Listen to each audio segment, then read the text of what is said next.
Avec l'hiver qui s'installe lentement, plusieurs Chinois commencent à rêver aux chaudes mers du sud et aux plages dorées de la Thaïlande.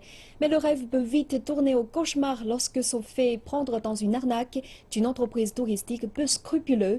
La police royale thaïlandaise veut s'attaquer à ces entreprises qui sont aussi souvent coupables d'évasion fiscale et de blanchiment d'argent. Reportage.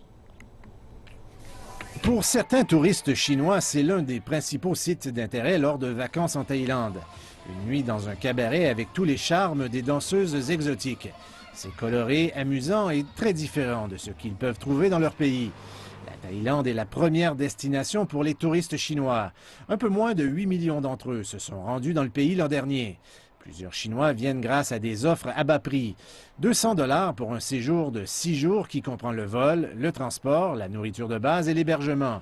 Mais de récentes opérations policières ont ciblé les entreprises qui offrent ce genre de forfait. Certaines d'entre elles ont été accusées de blanchiment d'argent et de fraude fiscale alors que la police tente de stopper ce qu'elles appellent le tourisme $0. L'homme à la tête de cette opération dit que même si l'augmentation du nombre de touristes est bonne pour le pays, ces offres à bas prix ne le sont pas. C'est vrai que nous avons beaucoup de touristes chinois qui viennent ici, mais s'ils ne dépensent pas, il n'y a pas.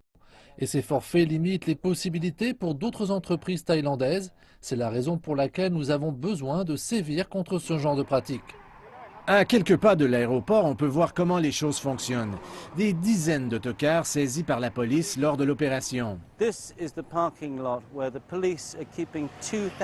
Voici le terrain de stationnement où la police garde les 2000 autobus et autocars de l'entreprise OA Transport, l'une des plus importantes en Thaïlande. La police allègue qu'elle est au cœur de l'arnaque. Mais les touristes dépensent et ils dépensent beaucoup.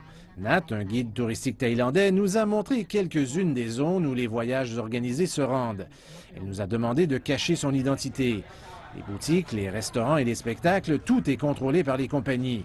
À l'intérieur, les prix de la nourriture, des boissons et d'autres articles sont 4 ou 5 fois ce qu'ils sont à l'extérieur. Si les touristes n'en veulent pas, les guides annulent les visites ou peuvent même retenir les clés de leur chambre d'hôtel. Si personne dans le groupe ne fait de shopping, le guide va commencer à mal réagir et à être de mauvaise humeur. Les responsables du tourisme thaïlandais disent qu'ils veulent encourager les Chinois à établir un budget plus réaliste pour leur voyage, mais aussi ils leur conseillent d'éviter les forfaits les moins chers.